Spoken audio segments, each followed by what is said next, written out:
My name is Sirac. I've been here at Life Point Church for about 2 years now.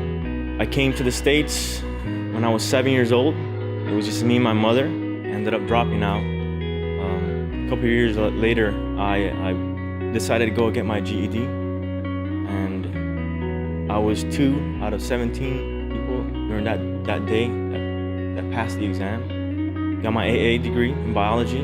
From there, transferred over to FIU. Finished that degree and then pursued into taking my MCAT, the Medical College Acceptance Test. Passed it. And during those years, I started working at South Miami Hospital as a surgical tech, just passing instruments to doctors, surgeons. And I made some friends, and a couple of doctors recommended a school in the Dominican Republic, a school that they went to. Submitted my application, all my scores, and my diplomas. And a couple weeks later, they called me back. They said that I got accepted, and packed all my bags, sold my car, and left. The person who is now my best friend, he led me to the Lord. He was working in the pharmacy department. I was working in surgery. He would bring his Bible. He would push this little cart around.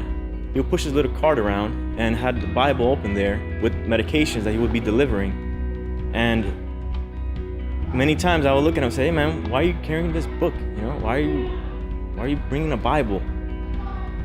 And he would bother me and wanted to, he's like, let me get a chance to talk to you, man, about Jesus. And for many times I would just kind of brush him off and say, "No, maybe some other time.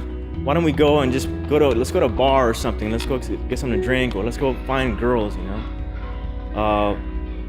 And he would always say, "No, man, no." He's like, relax, let me just talk to you, man. He's like, "Yeah, we can do that. We can do that later or something." But he never did. He never went out with me. And he would just, every time, I see him at work, he would always, just wanted to talk to me about the Lord. So one day I got tired of it. And I said, "Come on, man, just say what you got to say, Tell me about Jesus." And we sat down, and he started talking to me about the Lord. And, it was just overwhelming.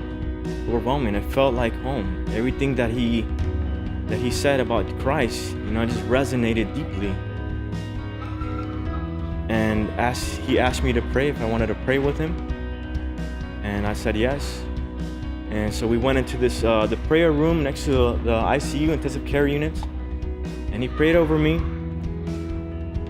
And I didn't feel like the earth shake or a light come out of the ceiling, but I did ask God during that prayer. I was like, "Man, God, if you are real, please help me out with my issues.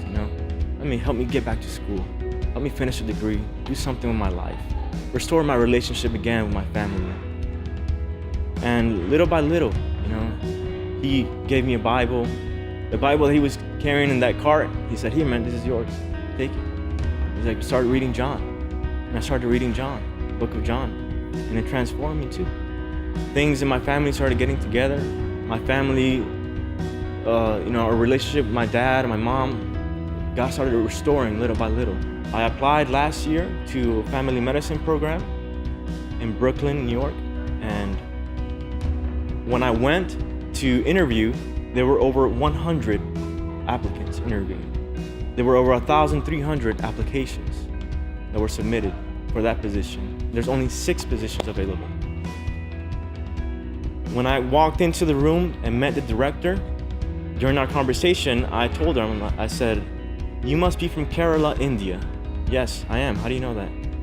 She said, "Because I can tell you're a Christian, you're carrying a cross, and you're Indian. And I know that in Kerala, India, that area in the south of India, is the only area in India, the whole of India, where there's a small population of Christians." How do I know that you're from there?